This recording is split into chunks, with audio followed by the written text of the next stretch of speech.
black and the perpetrator was white, this wouldn't even have made television. This would not even be a conversation right now.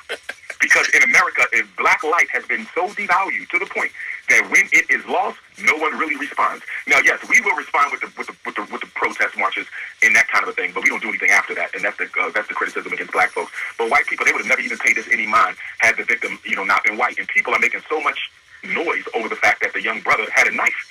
Well, if I lived in Texas and I was 16, 17 years old, I would probably walk around with a knife as well. Damn right. Texas is one of the most violent states in America. Facts. It's a state where you can open carry without a license. Okay, it is a state that aggressively defends the right of its citizens to always be prepared for combat. Yep. So if you don't have a problem with people walking around with guns unregistered, why is it a problem for this young child to have had a knife? You see, that doesn't make any sense at all. They moved that goalpost so much. Absolutely, absolutely. It's a shame. I want to see how this plays out. I want to see what attorneys actually come to the defense of this young man. I hope the same nationally recognized attorneys that come out when we are murdered by police to make that money, that death money, I would hope they come out to defend this young man, because I was part of the case last year. I don't know if you know about this. Well, I wasn't down in Florida? Part of the case. Yes, but I followed it closely, the case of Brendan Depper. Yep, I know about that. Similar situation, but drastically different outcome. In the Brendan Depper situation, he attacked a teacher's aide for taking a video game from him that his IEP specifically stated could never take from him. So she broke the law in violating the IEP, but he was the one who got convicted of the crime. Right. You see, but again, to my point, none of these nationally recognized black attorneys came to the attention of this black boy. And I'll tell you why they don't come to the attention of black boys accused of crimes against white people. It's because it's not sexy. It is taboo. If you want to be famous and comfortable in America as a black person, you don't ever stand in defense of a black person who has ever attacked or assaulted a white person, even if it was in justifiable self-defense. And, unfortunately, we have a lot of cowards in our community. And I don't even know if Al Sharpton has gotten involved in this yet or not. I wouldn't be surprised if he doesn't, because, again, it's not your, rank and file police assassination of an unarmed black person, which is a pretty cut and dry situation, and everybody knows they're going to get paid.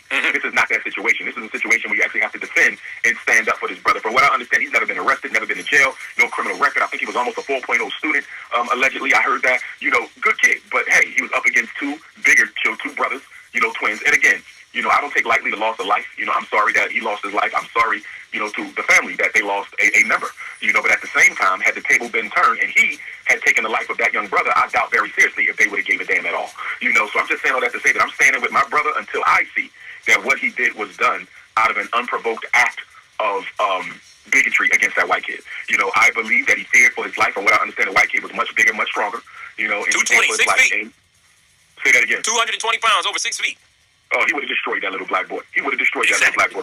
And I don't know if Florida has a stand your ground law or not, but even if they don't, they definitely have self-defense laws. Otherwise, they wouldn't be telling everybody to buy guns.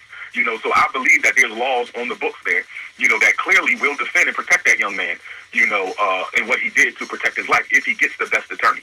It all comes down to how hard you fight in court. It all comes down to how hard you fight in court. It comes down to the judge that you get. It's going to come down to where this case is tried. He's been getting death threats. The family has been getting death threats. And I believe that he will not get an opportunity to receive a fair trial if this case is tried in the same county where the murder took place. I think that county is already biased. The fact that the family's getting death threats, the fact that they can't go outside alone, I think that makes it crystal clear that this case cannot be tried in that county. Even if they move it, it becomes a question of exactly where you're going to try the case. It almost harkens me back to the O.J. Simpson case where they had to try that in another county, because of how biased they felt people would be in L.A. County or whatever the murder took place. So we're almost dealing with O.J. again, only this time the victim is a man, not a woman. This is not a romance. And the black male who's accused of the crime, he's not a multi-million-dollar celebrity athlete.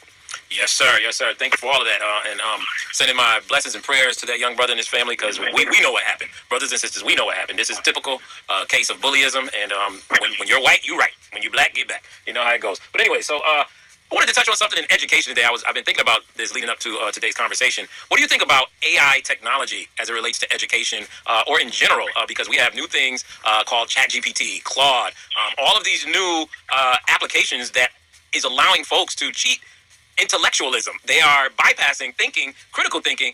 How detrimental is that for us as a black community?